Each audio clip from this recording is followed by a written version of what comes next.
Hi guys, Pakistani family reaction में उम्मीद करता हूँ आप सब खैर खैरियत से होंगे, जाओगे, खुश होंगे, आबाद होंगे। तो मेरा नाम वजाहत है। मेरा नाम नजीम। तो यार आज का वीडियो बहुत ज़्यादा इंटरेस्टिंग है, लेकिन उससे पहले चैनल को सब्सक्राइब नहीं किया तो सब्सक्राइब कर लें ताकि आपको आने वाले अच्छे वीडियोस के नोटिफिकेशन टाइम से मिलते रहे। तो यार बहुत ही ज़्यादा इस वीडियो का रिक्वेस्ट है कल परसों से, तो वीडियो का मैं टाइटल बताऊंगा, why Pakistan loves terrorist so much. Pakistan Taliban love, मतलब कि हमें तो कोई पसंद नहीं है ये टेररिस्ट, लेकिन अब ये वीडियो देखेंगे तभी आइडिया होगा कि मतलब क्यों इन्होंने ये बात किया। गेट सेट फ्लाई लर्न का वीडियो है, तो ओरिजिनल लिंक आप लोगों को मिल जाएगा डिस्क्रिप्शन में। तो चले बाबा पहले देख लेते हैं। टाइटल बड़ा खतरनाक किस्म का, वही ना। तो काउंट करते हैं 3 2 1 एंड स्टार्ट। हेलो फ्लोनर्स, दिस इज निकिता और ये सुनो। एक रिलीजियस मिलिटेंसी हमने पाकिस्तान के हक में यहाँ इंट्रोड्यूस की सोवियट्स को निकालने के लिए। ठीक है, हम मुजाहिदीन लाए पूरी दुनिया से, हमने तालिबान को ट्रेन किया, उन्हें वेपन्स दिए, उनको अंदर भेजा, वो हमारे हीरो थे। फॉर्मर पाकिस्तानी प्रेसिडेंट परवेज मुशर्रफ गर्व से ये मीडिया के सामने कह रहे हैं कि पाकिस्तान के टेररिस्ट को इन्होंने ही पैदा किया है, लेकिन क्यों ये लोग टेररिस्ट क्यों ट्रेन कर रहे हैं?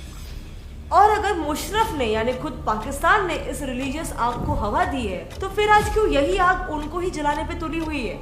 आज के समय इन टेररिस्ट की दादागिरी इतनी ज्यादा बढ़ चुकी है कि पाकिस्तान भी के पीछे लगा शुरू की हुई है, बच्चों को तक नहीं बख्शते। इस बारे में जब former ISI chief Asad Durrani को पूछा जाता है कि आपकी ही क्रिएटेड एंड स्पॉन्सर्ड टीटीपी यानी तहरीकी तालिबान जब आपके ही देश के बच्चों को और सोल्जर्स की जान ले रही है, बिल्कुल, तो उनका जवाब क्या था? Pakistani soldiers, people you served with, have died at their hands. That is a Frankenstein's monster that you lot created. Collateral damage. Collateral damage? Seriously? मतलब यार मुझे समझ नहीं आ रहा कि आखिर ये टेररिस्ट आखिर क्यों अपने ही क्रिएटर्स और स्पॉन्सर्स पे अब हमला कर रहे हैं, और आखिर क्यों अपने ही देशवासियों को मरवा कर पाकिस्तान को इन टेररिस्ट से इतना भी क्या फायदा हो रहा है कि वो आज तक इन्हें इतना ज्यादा अंधाधुंध सपोर्ट कर रहा है। इनफैक्ट इवन अफगानिस्तान वाले केस में भी वो तालिबान को बहुत ज्यादा सपोर्ट कर रहा है। Well, let's find out. तो आज के समय में पूरी दुनिया पाकिस्तान को टेररिज्म का एक हब मानती है, लेकिन फिर भी इस बात का क्या सबूत है कि वो टेररिस्ट को पालते हैं? वेल, सबूत number 1, operation Gulmarg launch by the Pakistan army. Pakistan ने अपने पॉलिटिकल गेन्स के लिए मिलिटेंट्स को यूज करना 1947 में ही शुरू कर दिया था। इंडियन आर्मी की ऑफिशियल रिपोर्ट के अनुसार 1974 की वॉर में पाक आर्मी ने कश्मीर हथियाने के लिए ऑपरेशन गुलमार्ग को लॉन्च किया, जिसमें अपने नॉर्थ वेस्ट फ्रंटियर प्रोविंस के पश्तून ट्राइबल्स के हाथों में राइफल्स थमा दिए थे, फिर उन्हें कश्मीर की तरफ भेज दिया था। और ये सब वो इसीलिए कर पाए थे क्योंकि वो ये मानते ही नहीं है कि अपने इन कामों के लिए मिलिटेंट्स को यूज करना गलत है, जिसकी झलक आप उनके पब्लिक एड्रेसेस में भी देख सकते हो। इसका एग्जांपल है कि पाकिस्तानी डिप्लोमेट मुनीर अकरम ने 58th यूएन जनरल असेंबली में दिए अपने स्पीच में ये कहा था कि भारत जिसे क्रॉस बॉर्डर टेररिज्म कहता है, वो तो असल में कश्मीरियों का फ्रीडम स्ट्रगल है। पाकिस्तान टेररिज्म को सपोर्ट कर रहा है, उसका सबूत नंबर 2 है Pakistani army train the militants. Former Pakistani president and also chief of army staff Pervez Musharraf ने एक पाकिस्तानी न्यूज चैनल को दिए हुए अपने इंटरव्यू में ये खुलासा किया कि 1979 के अफगान वॉर के दौरान कम्युनिस्ट सोवियट्स को अफगानिस्तान से बाहर खदेड़ने के लिए पाकिस्तान ने अमेरिका की सेंट्रल इंटेलिजेंस एजेंसी यानी कि CIA के साथ मिलकर अफगानिस्तान में एक रिलीजियस इंसर्जेंसी स्टार्ट करवाई। अच्छा, CIA के साथ मिलकर यानी अमेरिका के साथ? पहले ऑब्वियसली अफगान्स खुद, नंबर 1 अफगान themselves, दूसरे mujahideen from the Muslim countries, ये खुद ही बता रहे हैं। Number 2 mujahideen from all over the world, from the Islamic world, including Osama bin Laden was brought. तीसरे Taliban from the Pakistani madrasas, then the third Taliban from our madrasas, और चौथे पाकिस्तान के mercenaries. The fourth category was mercenaries, जिसे simple भाषा में कहे तो भाड़े के फौज। आई नो आप बोलोगे कि ठीक है, मतलब सोवियत से लड़ने के लिए ये सब कुछ शुरू हुआ, लेकिन अब क्यों पाकिस्तान ये सब को खत्म नहीं कर रहा है? वेल, कई सारे पाकिस्तानी और अमेरिकन डिफेंस एक्सपर्ट्स ये मानते हैं कि पाकिस्तान ये इसीलिए कंटिन्यू कर रहा है कि 1947, 1965 और 1971 की हार के बाद पाकिस्तान को ये रियलाइज हो चुका था कि वो इंडिया से कन्वेंशनली एक वॉर करके जीत ही नहीं सकता है। It has lost every war with India, and losing every war, it has come back even more obsessed with India. दूसरा चीज ये है कि पाकिस्तान के कई सारे एक्स आर्मी ऑफिसर्स को ये भी लगता है कि 1971 बांग्लादेश लिबरेशन वॉर में इंडिया ने मुक्ति बाहिनी को ट्रेन करके वेस्ट पाकिस्तान, जो कि प्रेजेंट का ये तो इंडियंस ने खुद ही बात बोली है, मेजर गौरव आर्य ने कहा ट्रेन किया। The ISI does exactly what your raw does. और यही वजह हाँ, मैं अभी यही बात करने वाला था कि अफगान मतलब वॉर कि रॉ ने जो किया हुआ है ये सही पाकिस्तान ने किया। 1989 में सारे के सारे मिलिटेंट ग्रुप्स को अपनी शहरत यानी कश्मीर की तरफ डाइवर्ट कर दिया। अब इतना सब होते हुए देख के और सुन के former US secretary of state Hillary Clinton ने पाकिस्तान के बारे में ये कहा था कि you can not breed snakes in your backyard hoping that they will only bite your neighbours. वो आपको भी कभी ना कभी जरूर काटेंगे, और काटेंगे क्या, काट रहे हैं। मतलब पाकिस्तान खुद के ही पाले हुए सांपों से प्रॉब्लम्स हो रही है, लेकिन कैसे टाइप की प्रॉब्लम्स? वेल, पाकिस्तान इन अपने ही टेररिस्ट की वजह से क्या क्या प्रॉब्लम्स झेल रहा है, ये जानने से पहले मैं आपको बताना चाहूंगी ये भी सेम हमारे साथ भी हुआ। और लेकिन अब coming back to the topic कि पाकिस्तान को अपने ही टेररिस्ट से क्या प्रॉब्लम्स हो रही है, तो सबसे पहली प्रॉब्लम है एलाइज टूटे और टेररिज्म बढ़ गया। 1999 के कारगिल वॉर और 2001 में हुए यूएस 9/11 अटैक के बाद पाकिस्तान के ऊपर उसके उस टाइम के सबसे बड़े एलाई यानी सबसे बड़े दोस्त यूएस की तरफ से टेररिज्म पर रोक लगाने के लिए प्रेशर बढ़ने लगा, जिसके चलते परवेज मुशर्रफ और उसके बाद के सक्सेसिव लीडर्स ने अपने ही देश यानी पाकिस्तान में ही मौजूद कुछ टेरर आउटफिट्स को खत्म करना शुरू कर दिया, सिर्फ यूएस और बाकी के सारे कंट्रीज को ये बताने के लिए कि हाँ हम भी टेररिज्म के साथ नहीं है और हम भी उनके खिलाफ लड़ रहे हैं। लेकिन यहाँ पर क्योंकि इन्होंने अपने ही पाले हुए सांप की पूंछ में पैर रख दिया, तो ऑब्वियसली ये टेररिस्ट उनके खिलाफ होने ही लगे। पर पाकिस्तान में टेररिज्म बढ़ने की ये इकलौती वजह नहीं है। दूसरी वजह है कि दिसंबर 2004 में कंप्लीट हुए बॉर्डर फेंसिंग और 2008 में हुए 26/11 के मुंबई अटैक के बाद इंडिया ने अपने लैंड और सी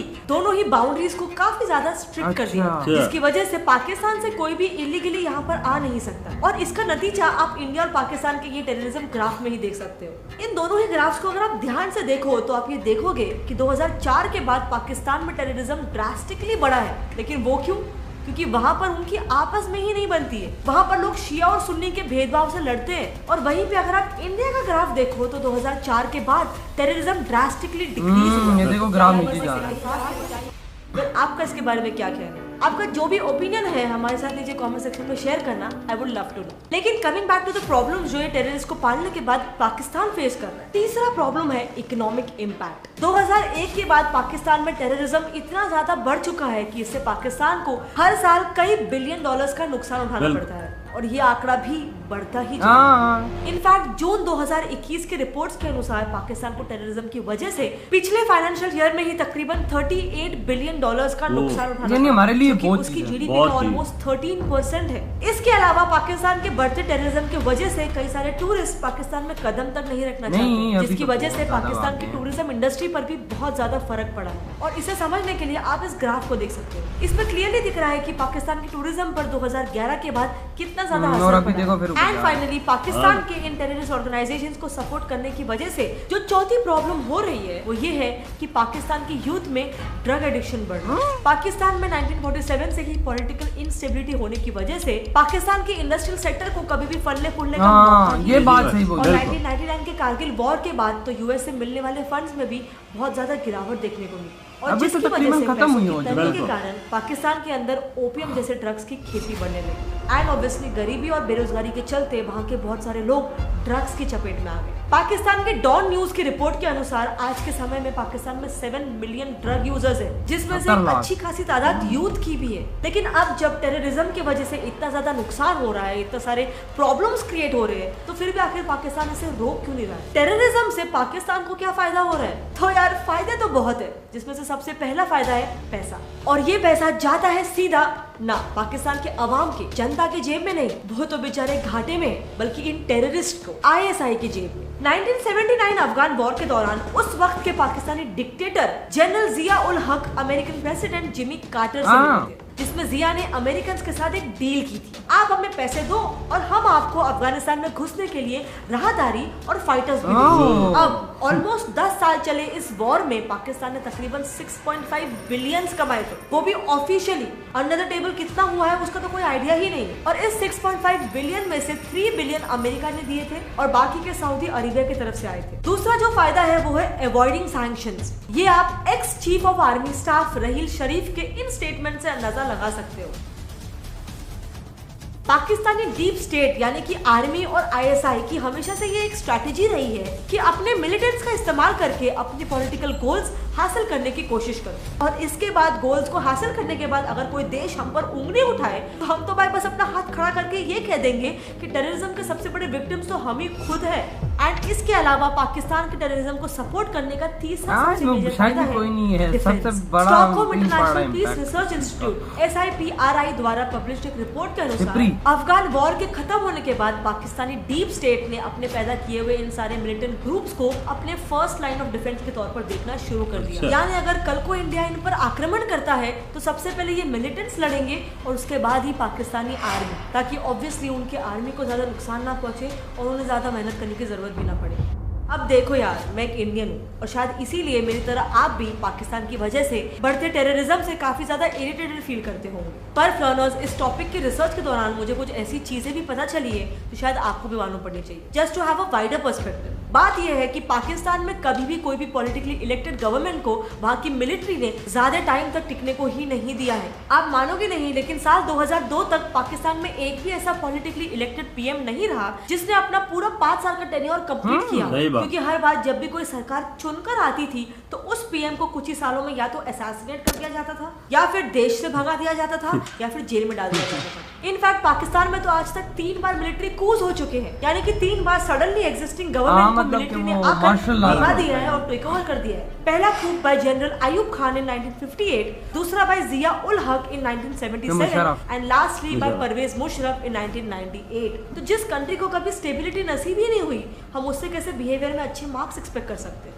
आपका इसके बारे में क्या ओपिनियन है, और क्या आपके पास इन टेररिस्ट से डील करने के लिए दूसरे कंट्रीज क्या क्या चीजें कर सकते हैं, उसका कोई सोल्यूशन है? आपके जो भी ओपिनियन है मेरे साथ नीचे कमेंट सेक्शन में शेयर करना, I would love to know. क्योंकि ऐसे टाइम में जहाँ पर अफगानिस्तान में इतना बड़ा ह्यूमन क्राइसिस चल रहा है, वहाँ पे जब पाकिस्तान और बाकी सारे देश इन टेररिस्ट ग्रुप्स को सपोर्ट करते हैं, तो ऐसे टाइम में हमें इनके खिलाफ आवाज उठानी चाहिए और बाकी लोगों में इसके खिलाफ अवेयरनेस क्रिएट करना चाहिए। सो अगर आपको आज के मेरे इस वीडियो से कुछ भी नया सीखने मिला, इसमें कुछ भी बात लगी, और अगर आप भी ये नॉलेज बाकी सब में शेयर करना चाहते हो, तो इस वीडियो को जितना हो सके अपने फ्रेंड्स में, फैमिली में शेयर करो। और अगर आपको ऐसे ही फन लर्निंग के वीडियोस देखते रहने तो हैं यार तो मेरे इधर चैनल गैजेट लर्नर वीडियो खत्म। अब आते अपने रिव्यू की तरफ। तो यार बात ऐसी है कि वही बात हो गई ना कि काम खराब वाली है सिचुएशन यहाँ पे, क्योंकि आप लोगों को पता है यहाँ पे भी अटैक होना शुरू हो गए हैं, काम खराब हुआ है पाकिस्तान के अंदर।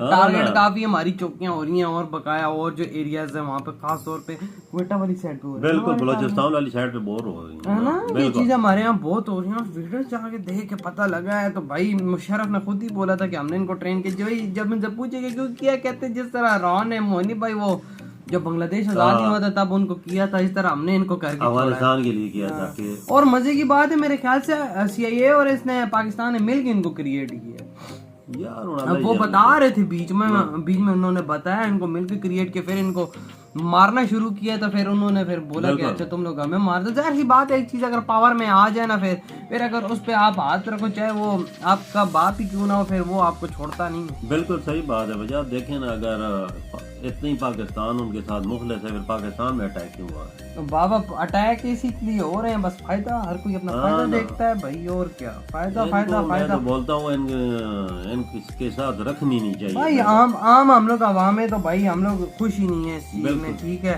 कि टेररिज्म होना ही नहीं चाहिए। इधर आपको पता है कि 10-12 सालों में कितना नुकसान इन्होंने किया। वो बताया है ना उसने कि मतलब एक साल के अंदर आई थिंक $38 बिलियन का हमारे नुकसान हुआ है। 70-80 बंदा शहीद हुआ है।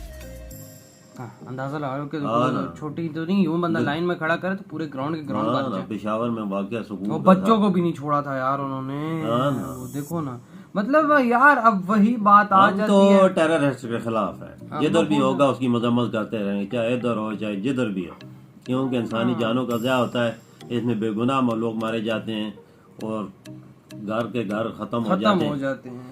अब यार इस चीज को अब पता नहीं कैसे खत्म किया जाए, क्या हो गया तो गवर्नमेंट जाने, गवर्नमेंट के काम जाने। क्योंकि अगर मतलब के मुशर्रफ लोगों ने जिस तरह बोला कि हाँ हमने क्रिएट किया, तो अब इनको फिर खत्म करने का सोचना चाहिए। क्योंकि हम गवर्नमेंट तो नहीं है ना, हमको जितना नहीं बता सकते कि मुल्क हाल गया है, ये इनको ही निकालना पड़ेगा। जाहिर सी बात, हम तो आम लोग हैं, हमने चलो ये देखा, हमें कुछ जानने को इस चीज में मिला, देखते हैं तो पता चलता है कि क्या हो रहा है तो क्या नहीं हो रहा, मुल्क के हालात किस तरफ जा रहे हैं और किस तरफ जाने चाहिए। वैसे हमारे सीधी सी बात है, जो हमारे कंट्री के हालात हैं वो बहुत खराब होने वाले हैं, क्योंकि जाहिर सी बात ऊपर से ये इनका टेररिज्म का ऊपर हम भी खतरा आ चुका है, और बकाया और जो हमारी इकॉनमी है वो डूब रही है। टेररिज्म का ग्राफ हमारा ऊपर जा रहा है कि भाई इसी यहाँ पे वजह से बजाज इन्वेस्टर पाकिस्तान का रुख नहीं करते भाई ये अपना खुद ये जो अपना ग्राफ है ना ये खुद ही बेहतर करेंगे तो इन्वेस्टर आएंगे ना। अगर इन्वेस्टर को आपको खींच कर भी सहूलतें भी दें तो तब भी नहीं आएगा, वो बोलेगा हमने मरना है क्या।